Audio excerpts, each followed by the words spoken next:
Hi, welcome back. It's Hamish Taylor here with a video on personalisation and what that really means to a patient or someone who's looking to explore this type of healthcare, which is essentially a very different approach to the way that most people have had their health managed or they've been advised in the past. I often describe my type of healthcare as a very different approach. It is part of our strapline, doing things differently. And of course, there's practitioners out there like myself who do various aspects of what I do. And I want to spend a bit of time just exploring what personalization really means, why it's valuable and why it's essential for your health, and ultimately it will be the way that medicine is going, however you want to unpack that, whether it's through a conventional medical process or working with someone like myself.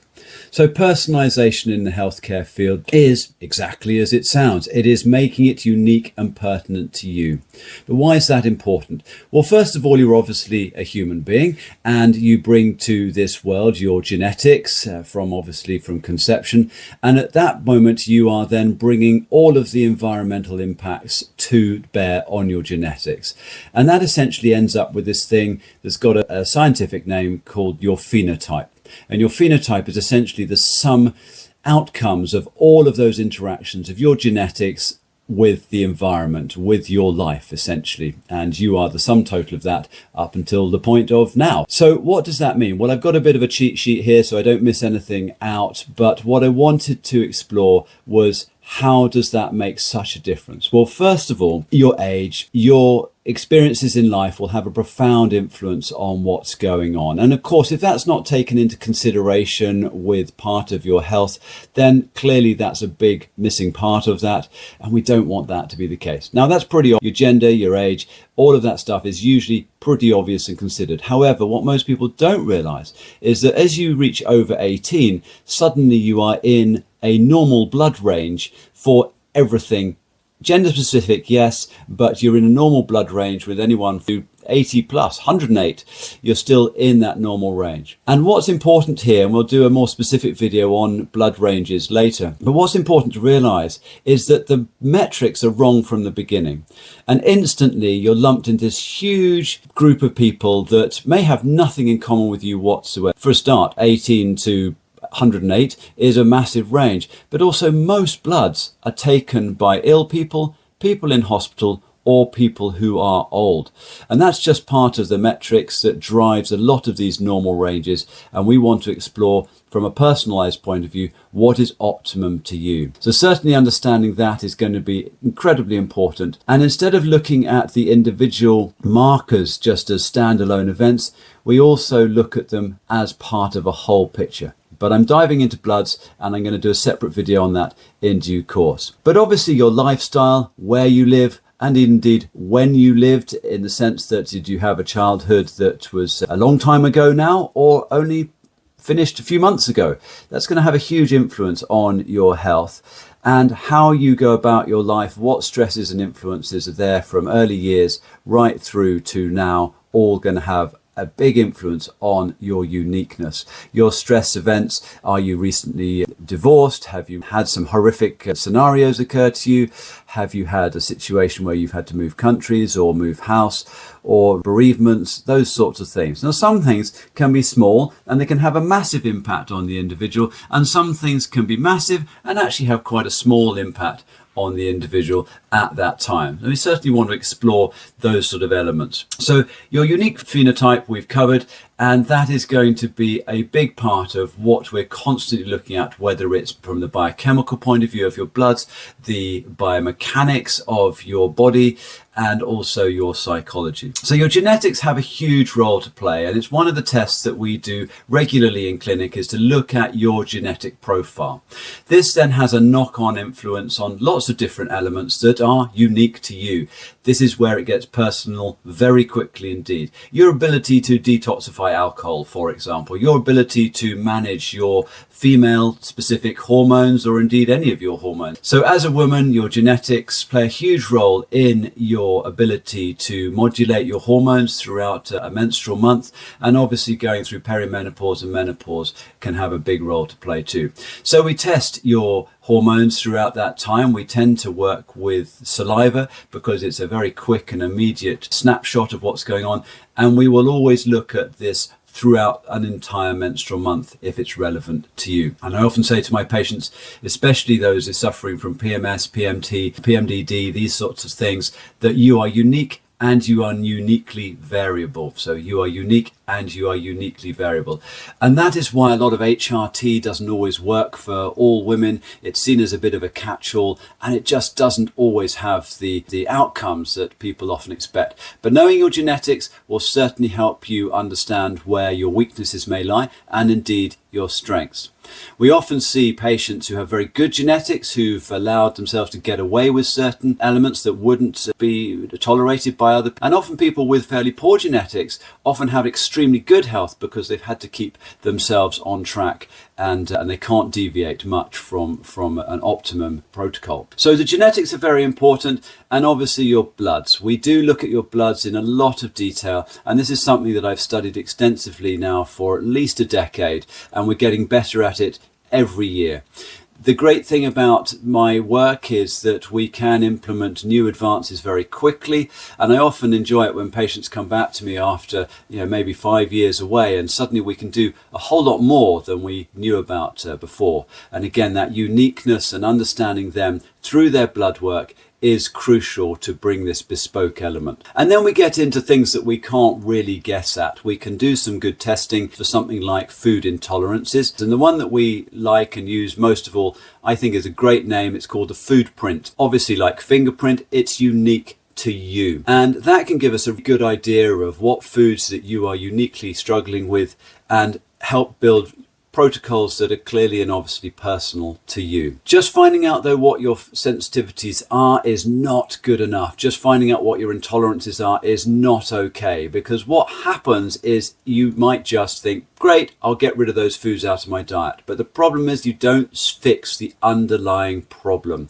And the underlying problem is usually a gut integrity issue, a poor digestive issue, and possibly your stomach acid's not strong enough, your gallbladder isn't responding well enough, your pancreatic enzymes aren't working well.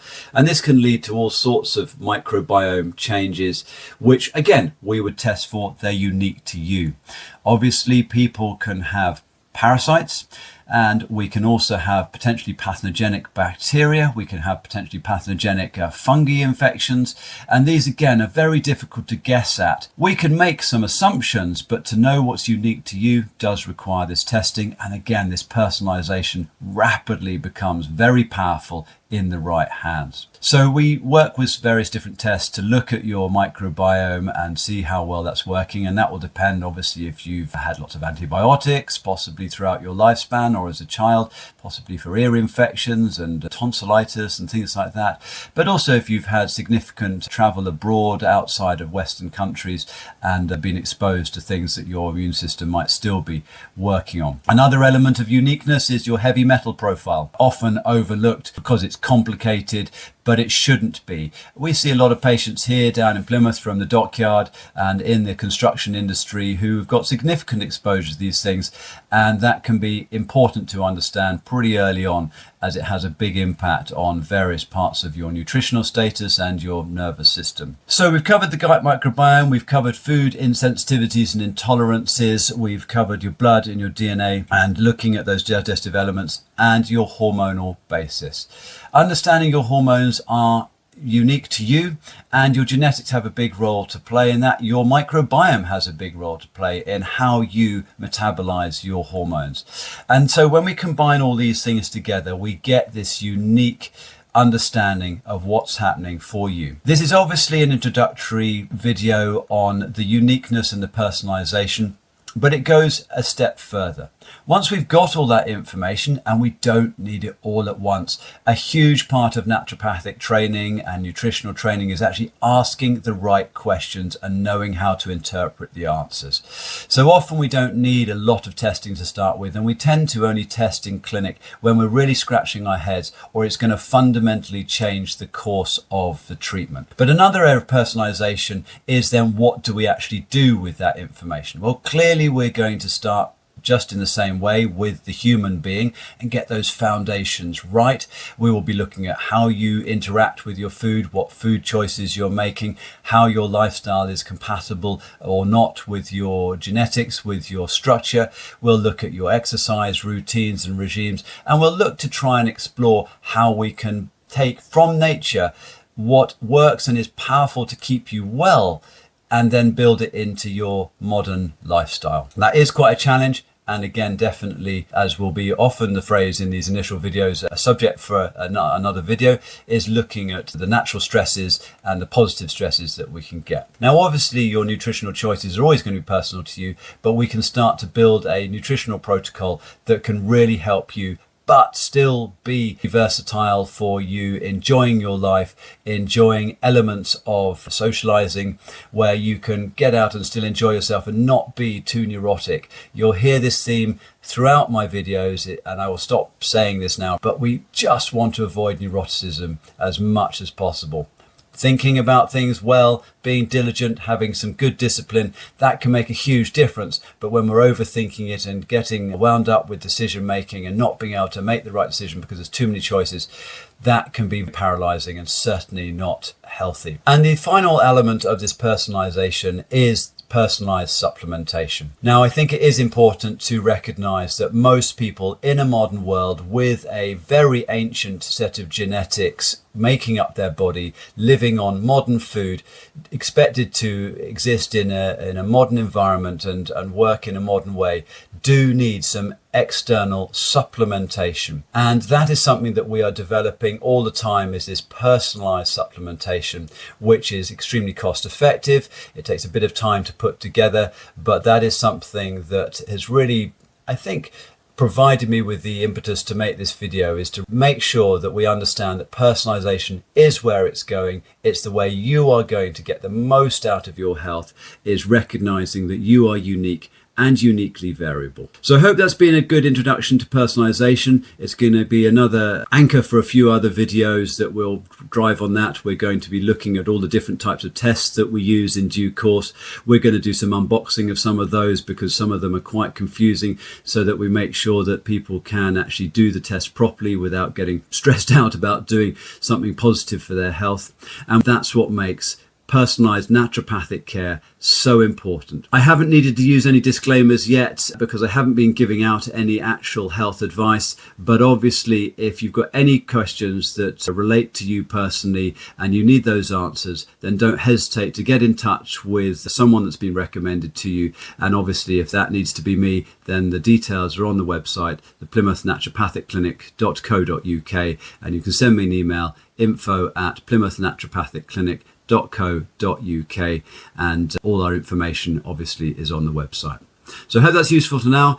Do start throwing some likes in there if you think this is of any use to you whatsoever, and also do put some comments. The only way that we're all going to learn and we're going to develop a community here is to throw some comments down there, and I'm enjoying developing my YouTube skill. Again, this might work better as a podcast. I hope you haven't sat necessarily and watched just a talking head for too long, and we will develop a whole load of other processes as we try and make animated videos a little bit more interesting, and I'm exploring some ways of doing that. Anyway, thanks for listening, and we'll see you next time.